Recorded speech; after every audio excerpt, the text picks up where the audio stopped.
اعمليها بنص كيلو بس من اللحمه المفرومه وشويه خضار موجودين عندك في البيت، وهتطلع بقى بالجمال اللي احنا شايفينه ده. وكمان الكميه ما شاء الله حلوه جدا، وهتاكل كمان عدد افراد كتير.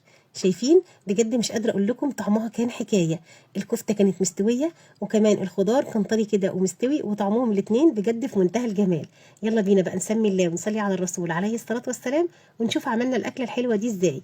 نص كيلو من اللحمه المفرومه، ضفت عليه 3 معالق كبار من البقسماط، ضفت كمان بيضه، معلقه صغيره من الملح، بصله كبيره مبشوره، نص معلقه صغيره من الفلفل الاسود، نص معلقه صغيره من البابريكا، نص معلقه صغيره كمان من البيكنج باودر.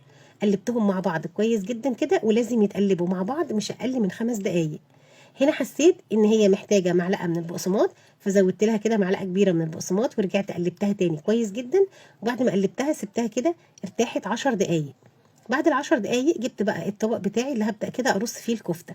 خدت قطعة من الكفتة وبدأت كده أعملها كورة بين إيدي وأتك عليها علشان تاخد الشكل اللي احنا شايفينه مع بعض ده. هنعملها كده على شكل قرصة. هبدأ اخد قطعة كمان واعملها كده برضو كورة بين ايدي، وبنفس الطريقة هتك عليها كده علشان تاخد الشكل اللي احنا شايفينه مع بعض ده.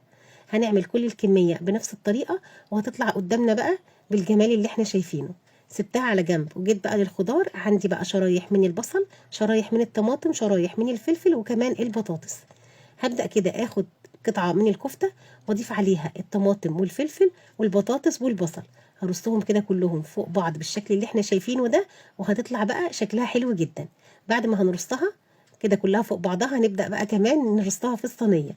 شايفين؟ هنحطها كده في الصينية ونعمل كمان واحدة. هناخد قطعة من الكفتة هضيف عليها شريحة كده من البطاطس، شريحة كمان من الطماطم والفلفل، وكمان البصل. وهبدأ كده أرصهم تاني جنب بعض في الصينية. الموضوع سهل وبسيط، ولو وصلتوا بقى معايا لحد هنا من الفيديو ما تنسوش تعملوا للفيديو لايك وشير. هبدأ كده أخلص كل الكمية بنفس الطريقة، وهتطلع معانا بقى في الصينية بالشكل اللي احنا شايفينه ده. شكلها جميل جدا.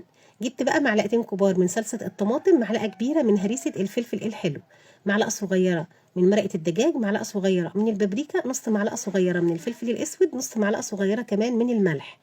هنزل كده عليهم بمية مغلية، وهنزل كمان بنص معلقه صغيره من السكر علشان الحموضه بتاعه الصلصه. نزلت كمان عليهم بمعلقه كبيره كده مليانه من السمنه البلدي. قلبتهم مع بعض لحد ما السمنه دابت كده في الميه المغليه. وهنزل بقى كده على الخضار والكفته. طبعا الفرن بتاعي ساخن على درجه حراره 200. غطيت الصينيه بتاعتي بورقه من الفويل ودخلتها بقى الفرن، قعدت كده في الفرن ساعه لحد ما استوت. طلعت بقى جميله جدا، طعمها حلو، وكمان ريحتها كانت قلب البيت. بصوا يا جماعه بجد خطيره. عايزه اقول لكم ان الكفته طعمها حلو جدا، والخضار كان دايب ومستوي وطعمه خطير.